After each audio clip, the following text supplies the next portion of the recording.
Hi guys, it's Casey here at Colonial Gardens in Phoenixville. It's the beginning of June, and right now in our nursery, our big leaf hydrangeas are in full bloom. So today I wanted to introduce you a little bit to this very cool species and let you know some good tips and tricks for getting the most out of your big leaf hydrangeas. The first thing you might notice is I've got two different color plants next to me right now. Both of them are big leaf hydrangeas, and it is one of the most attractive features of the big leaf hydrangea.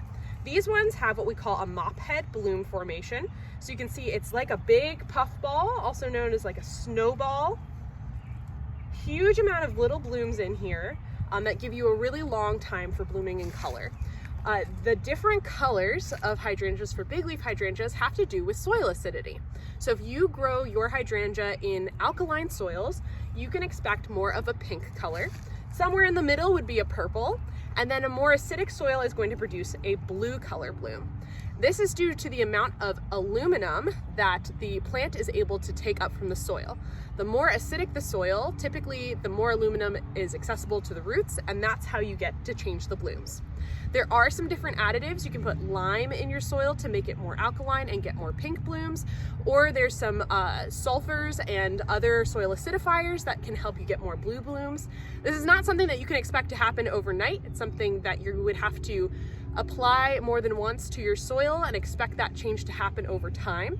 But whatever color you buy them at the nursery, it will eventually revert to whatever soil acidity color is in your soil at home. So it's something to keep in mind. If you really fall in love with the blue, it's something that you're going to need to maintain if your soil in your area is not naturally acidic.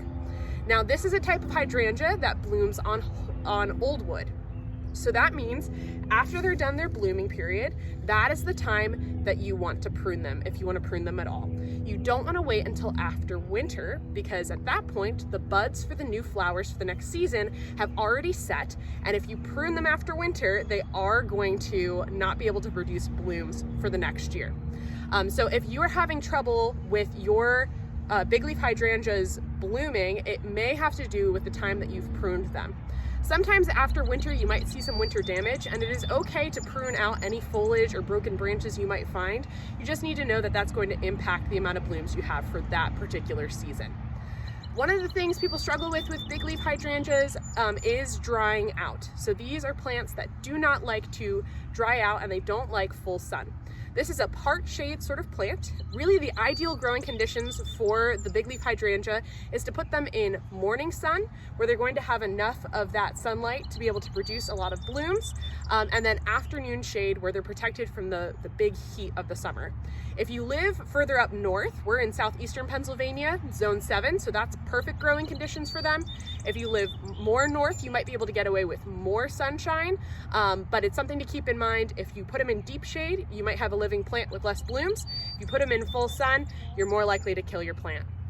Another thing that you can do to help protect these from drying out is to apply a layer of mulch around the base of these plants. So during hot summers, this is a type of plant that you might need to put some supplemental water on to make sure that it maintains its health. But putting a layer of mulch around there will help protect the roots, reduce weed competition, reduce evaporation, and also help protect from temperature fluctuations. So that is a really big key if you're planting a big leaf hydrangea, to make sure that you mulch around the base of it to help improve its survivability for the next winter. They are just beautiful plants overall, as you can see. I would say that they're not even nearly as beautiful in the pot often when you come to the nursery as they get over time. Some of these varieties get up to 6 feet tall and wide, but many of them stay smaller. So when you're shopping, you always want to check out the tag for what kind of growth habit you can expect out of that cultivated variety, because there are so many wonderful ones. You can also find ones that are reblooming, which will also bloom off of old wood. And you will also find big leaf hydrangeas that don't have as much of a mop as what they call a lace cap hydrangea. So same species, same sort of color changing effect, but it's going to have a different shaped leaf. So always look at pictures, do your research before you pick them up.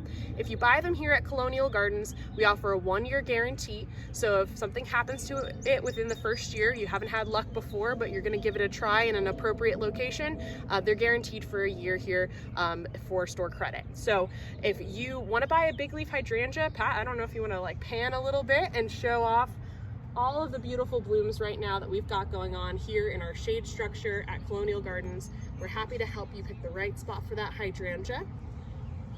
And best of luck with your gardening adventure this season. Like and subscribe if you get a chance, and have a great day, guys.